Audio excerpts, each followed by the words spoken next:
Hello, everyone, and welcome to Full Spectrum Cannabis with your hosts, Calandra Revering and Lance Asher. They're here again this week in the studio, and they've got a guest. So go ahead, boys and girls.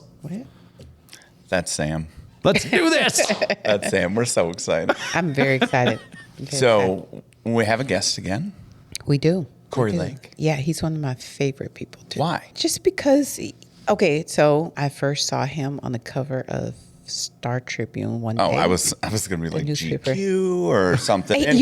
You know what? We're back to Star Tribune He again. could be Tell me GQ again about Matt DeLong. Right. He could be on anyways, the cover of he was on the cover. GQ. But yeah, he was on the cover of Star Tribune, and I was looking for some insurance, and I said, you know what? He looks really slick. Like he has slick back hair. I mean, he looks like he could be like in The Sopranos or something. Yes. Okay. Yeah. I dig it. Yeah. Or like on Scarface, and I said, that's my kind of guy. Well, So great. I reached out to him, and now he's my insurance guy. Now he's your insurance. Yeah, I don't use anybody else. Yeah. That's wonderful. Mm-hmm. Well, you get bigger sometimes. You need other people, but I'm sure Cory will take care of it. Yeah. Well, Yeah, welcome, He's just very Cory. knowledgeable. Thank you. Welcome. Thank you. Yeah, and don't worry, we'll grow with you. Yeah. Yeah. Not a problem. We'll figure it Need out. Bigger? Yeah. We've got bigger for you. They've got Yeah. bigger. Yeah, I tell people he is the cannabis insurance guy. I mean, I don't see anybody else at every single cannabis event like Cory is. I don't know. So of, anybody that's putting in that level of effort, I think, why wouldn't you? Why wouldn't you let him write it? Yeah, and he's the most knowledgeable cannabis insurance guy in the state that I know of. Well, we're about to get into that shit. Yeah, Yeah. yeah, because he's fucking ready, man. We're going to have, okay, so let's find out a little bit about his Yeah. history, and All then right. we're going to throw some Calandra questions his way. Look at that. Ooh, let's go. I'm nervous. But I'm ready. I'm Yeah. nervous and You're ready ready. all at the same time. And actually, I That's think called a lot of parenting. this great stuff about being an insurance guy and having an attorney is that a lot of this stuff just gets thrown right back. Right. Yeah, see, and I get to watch it all. I get to watch it. I'm Absolutely. I'm You the just absorb spectator it. here. It's lovely. You're like, what do you do, Lance? You're like, I drink and eat all of the things. Some people call me an expert. I guess. An expert. Here we are. So anyways, an expert in insurance probably. But let's get a little bit of background, right? Like, maybe we don't need to go 20 plus years ago, but what got you started in insurance? What do you really enjoy about insurance? Because some people really like insurance. Some people really like accounting. Yeah. So take the first part of the question first. Sure. How did you get started in insurance? The easy answer is my dad. Okay. So my father owned an insurance agency and still does work in the insurance space. He merged with another company a handful of years ago. So I grew up In an insurance household. Okay. So that was sort of the gateway. Now, that wasn't my path. I did start in insurance when I was in my early 20s. My father's focus was on middle market accounts. And being a person in their 20s and going into larger companies and asking for their insurance really didn't fly.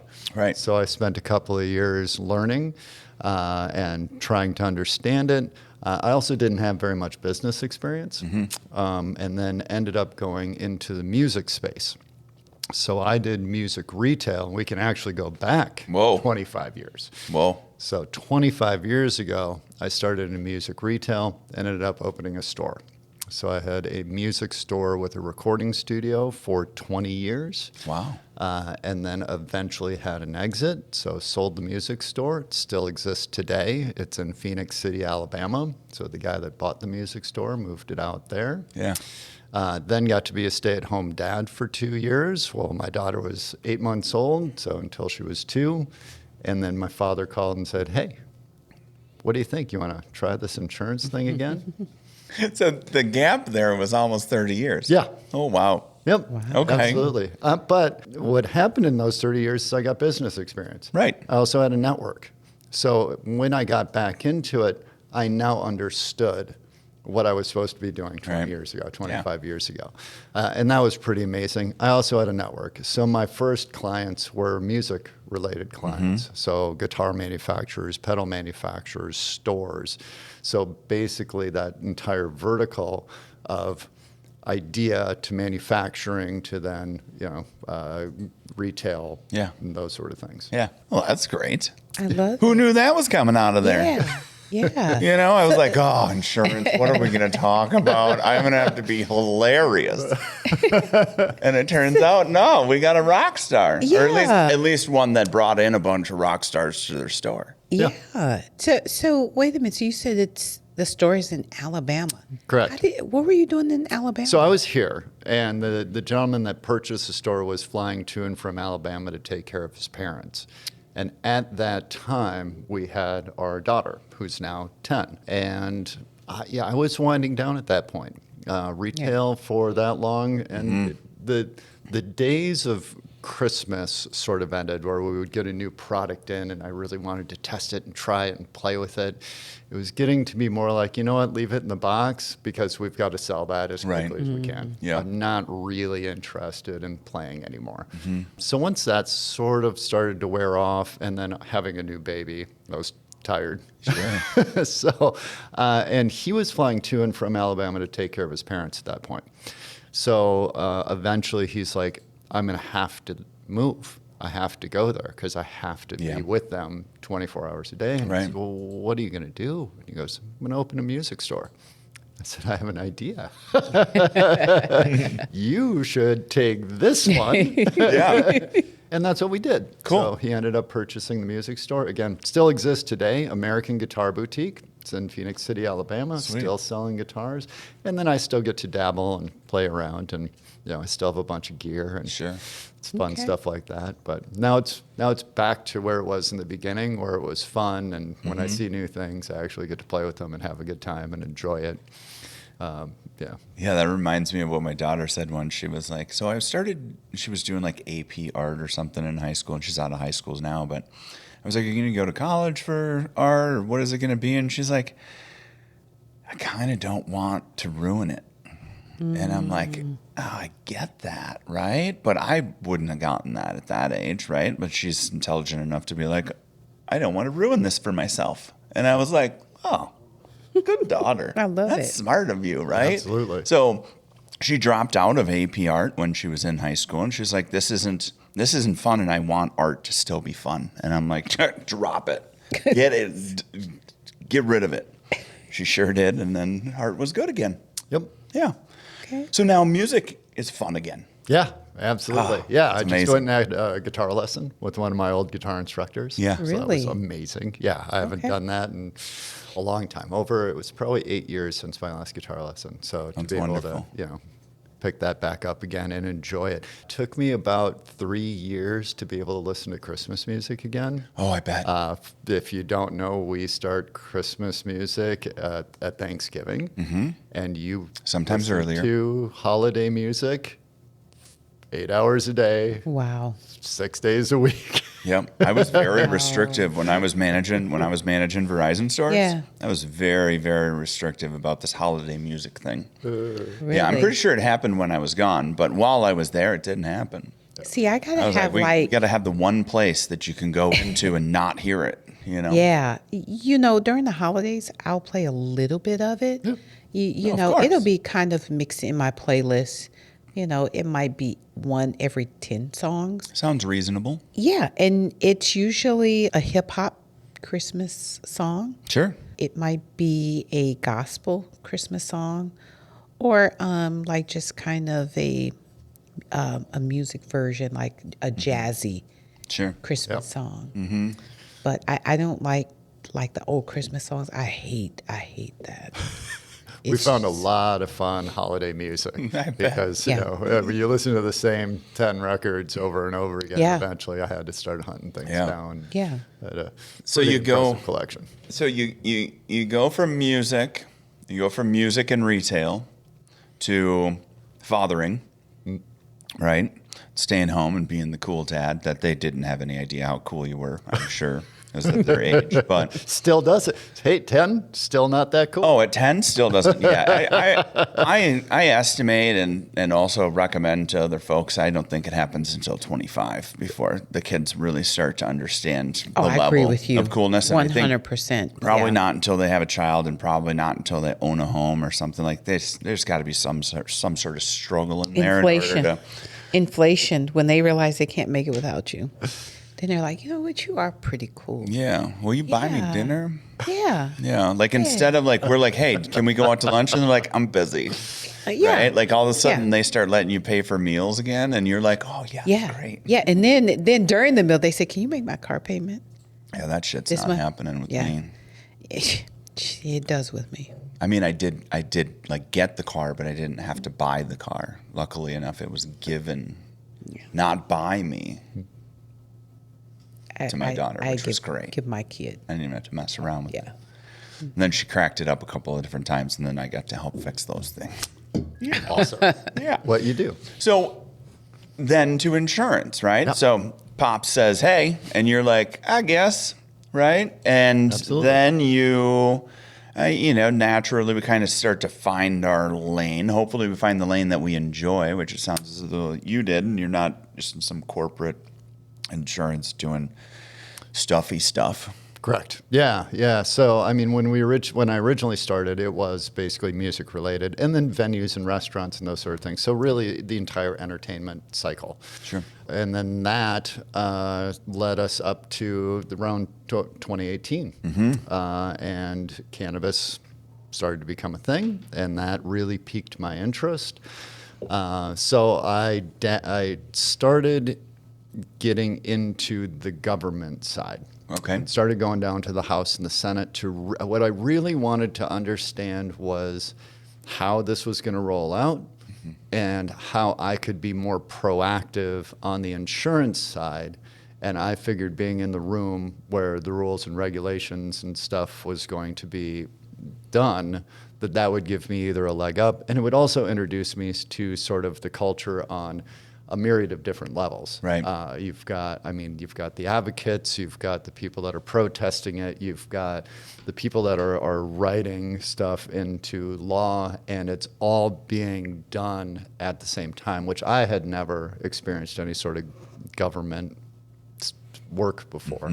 And the times that I had, it ended up being so confusing that it was really hard to sort of unpack. This was easy. I understood we're going to legalize cannabis, Right. and there wasn't much more to it. Obviously, we had the original omnibus bill, which I learned about that, and then from there it was strictly cannabis.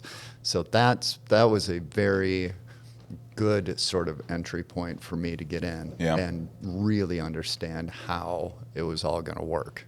So in 2020, when the cannabis bill or the marijuana legalization bill passed the House and not the Senate, were you still hopeful that one day we were going to have a legal marijuana bill? Yeah, and I would say even after California, or Colorado and California. I mean, I think once those issues sort of get wedged in, and we were talking a little bit earlier about psychedelics. Right. It's like we had that legalization, and we're not even nationally legal yet with cannabis, and all of a sudden now we've got psychedelics.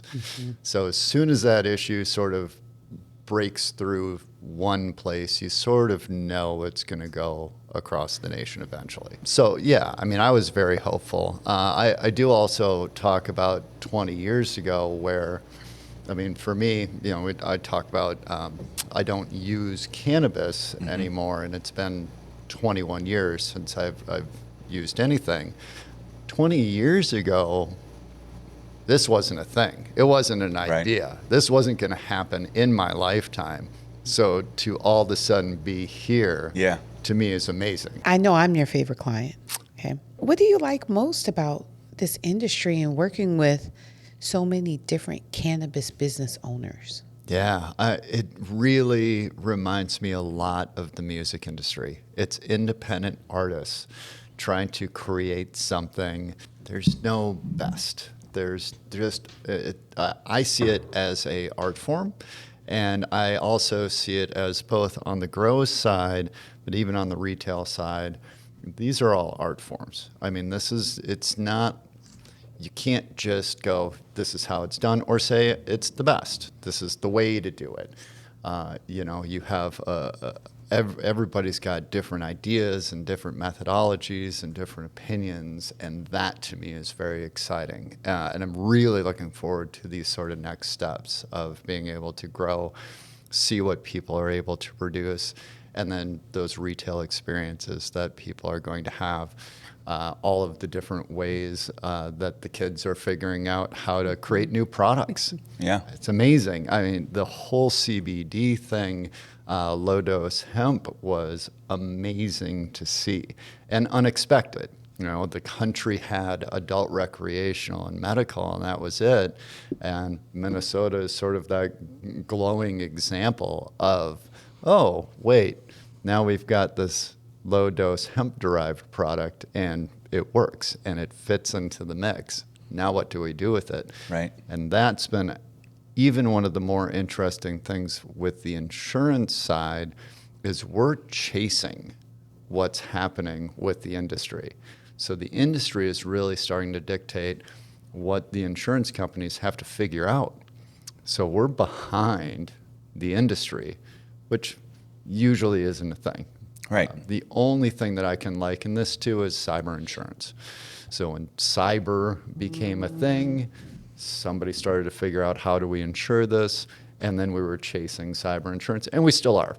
Yeah. It's still very, there's great programs out there, but there's new cyber risks all the time. So you get to learn something new every single day, and that's been probably one of the most exciting things. Right. You've got your actuaries and things like that. Those are the number peoples, and they're sitting there going, okay, cool. What about this? And what about this? And what about this? There's not a whole lot of that as far as, like, sure, your store gets broken into, right? Like, well, there's that, right? And it's even greater when it's like a full-on recreational dispensary. Then it's more dangerous. We were even talking about walls and not government walls, but actual, like, physical walls, barriers to enter a space, kind of thing. But yeah, it's figuring out the on sale, kind of situation and the off sale situation, and now we can have THC beverages on tap. Right. And, people are, as we always seem to do, right? There's people that are going to freak out about it. And then there's other people that are maybe should be having a little bit of anxiousness about it that have zero. They're like, whatever, it's going to be fine. Right. But this on-site consumption, which is what everybody wants to do, right? So cannabis, Legacy Cup, on-site consumption. We look at some of these other places, the Invent Insurance situation that that we have, but just the actuaries don't have enough. Like, and correct me if I'm wrong, but I don't think that they have enough data from this, right? Like, and you said that there isn't best, and I'm going to challenge that. And I'm going to challenge it and say there is the best, and it's Minnesota. And we're the best as of right now in THC beverage. There's a bunch of folks that are going to say, there's a bunch of folks that are going to say, yes, but we were doing that already. Yeah, I get it. But you didn't blow it up like we did, right? So you're welcome, right? Keep talking about us. We're having fun. We want to have fun in your state with you. Hit us up. Let's collab. Let's have some fun, right? But the insurance question part of this is, sure, I can spend another $4,000 or $5,000 a year so that, my dram shop insurance or my on-site consumption, alcohol consumption license, my liquor license, all of these different things are protected. But it costs a bunch of money, and it has, like, very low coverage. Right? So let's talk about that a little bit. Is there any sense in that? What does it mean? How do our listeners, how do you answer that for our listeners? Great question. I talk about this a lot. As an insurance agent, you got to cover your assets. Right. at the end of the day. There are lots of different coverages, especially in the cannabis space. Cannabis is interesting because every coverage is a line item. We don't have things like a BOP policy. There is a company out there that has created a business owner's policy. Or if you're a bar or restaurant, they're bar and restaurant programs where all the stuff gets piled into a nice little package. Yeah. And we can give that to you, and away you go. That hasn't happened yet in this industry. And you're right. When you say that there's just not enough information, that's 100% accurate. Right. We need the entire country to be legal, to be able to get information from every single state, because every single state is different. And then we need to combine all of that information to truly get an idea of what this looks like from an actuarial standpoint. Right. The example that I use is you can take the Honda Civic as the example. I mean, they can tell you pretty much within a very, very tight margin of error how many Honda Civics are going to get into car accidents, how many are going to need repairs. I mean, they have enough data on that vehicle to really be able to go, okay, we're going to insure it for this amount of money in this area. Right. And it really depends on where you live, where the car is parked. I mean, there's all of these things, all these data points that you need in order to get that information. Minnesota, being the best in the beverage industry right now, which is absolutely accurate, is pioneering. I mean, we are pioneering this ground. We have been for a couple of years. I speak directly to either insurance brokerages or insurance companies trying to figure this out. We are lucky that we have any products at all at this point for the Dram shop, which they're calling Gram shop, Right. for the on-site consumption liability. And so for everybody else to understand what that is, right, if you're kind of curious and you're just here to be like, oh, I heard there's information here, well, welcome. And Gram shop insurance is how we weigh cannabis. We weigh it in grams and ounces, and, you know, we get to bigger pounds and stuff like that. But that's why it's Gram shop. I think you should also explain what an actuary is. Oh, I think we let the insurance person explain I that. think that's a great idea because he's got a lot of information, and I want to make sure we hit all of it. I think so. Yeah. We got time. Yeah, actuaries are people that do the math to calculate the risk. So if you, again, using the Honda Civic, they're going to take all of the informational data points and figure out what it's going to cost to insure a Honda Civic in a certain, again, demographic. It could be many, many, many things. But it allows them to create the rate of insurance. So this would include things like lawsuits. How many people get injured in car accidents that then result into a lawsuit, or injuries would be the better sort of metric for that. How many people get into car accidents and because of the rating of the vehicle actually break a bone or something catastrophic happens, and then they use that to calculate the rate. And they do that with everything. Right. But let me throw one at you. Okay. Now it's a Tesla Cybertruck. Okay. So a Tesla Cybertruck, I don't want to call it cannabis by any means, but in this example, right, you look at cannabis as a new industry, newish than almost a lot of other things, right? And then you look at the Cybertruck, right? There's not a lot of actuarial data on the Cybertruck. But there is, because one, we understand trucks.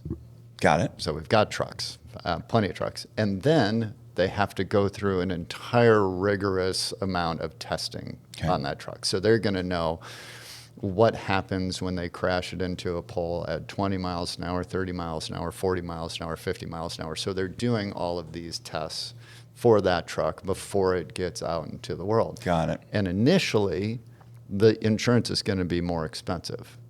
It's just the way that and that's where we're sitting today. I mean, we're talking about how expensive this insurance is. This is a great sort of segue into that, where we don't know. We don't know how many Cybertrucks are going to be produced, Could be 10,000, it could be 100,000. We know what the pre-sales are, but we don't know how many they're actually going to make. So depending on how many are on the road and then where those are. So initially, usually the insurance comes out and it's more expensive until we get that data that we need in order to create a better idea of what the risks are at the end of the day. And actually, it's interesting to, we talk about the risk profiles of, say, dispensaries. And one of the most recent things that I heard from another insurance podcast actually was that the losses that we have sustained in the industry are not different than any other industry out there. So retail being a great one. I like to use dispensaries just because I think that's an easy thing for people to understand. Break-ins and dispensaries happen, and it's what we talk about, but that also happens at all the stores. We have seen an uptick in thefts in major retail stores. Not to pick on anybody, but JCPenney's or Target or people just going in, scooping up handfuls of stuff and walking out the door. Right.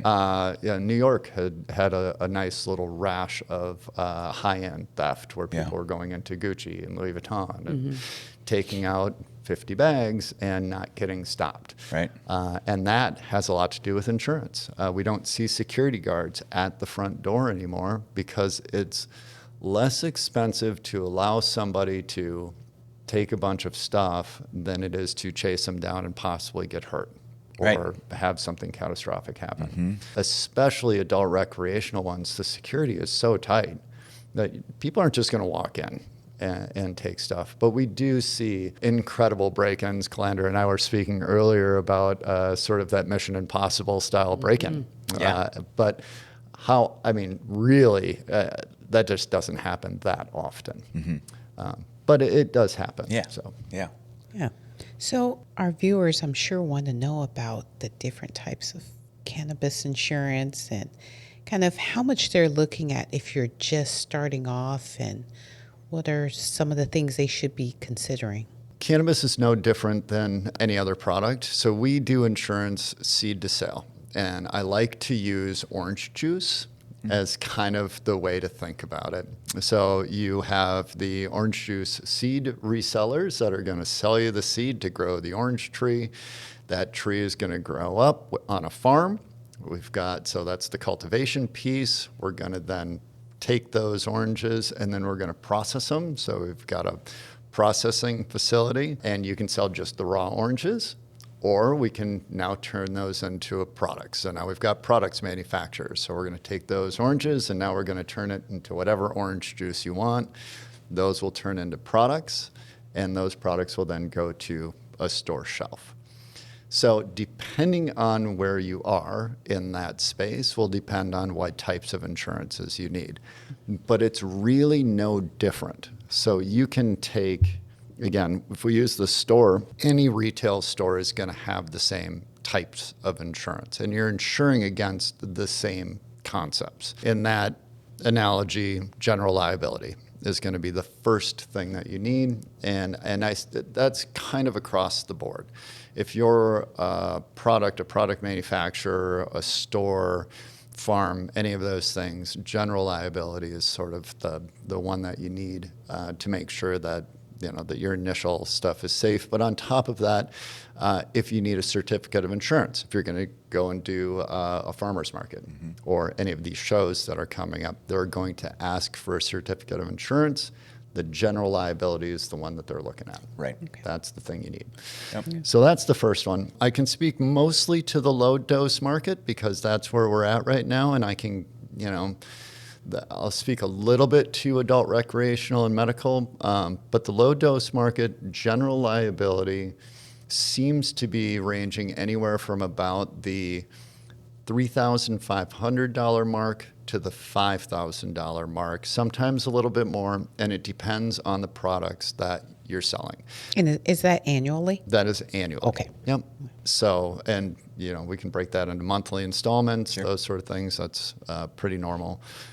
But so if you are doing let's say low dose beverages and gummies, it's going to be on the lower side. If you're getting into vape products or any ingestibles or smokables, that sort of stuff, it goes up quite a bit. Inhalables. Inhalables, versus you. ingestible, because Correct. ingestible would be the gummies and the Yep. beverage, right? Okay, so inhalable. Yep. So that's the first one. The next one is going to be like a products liability.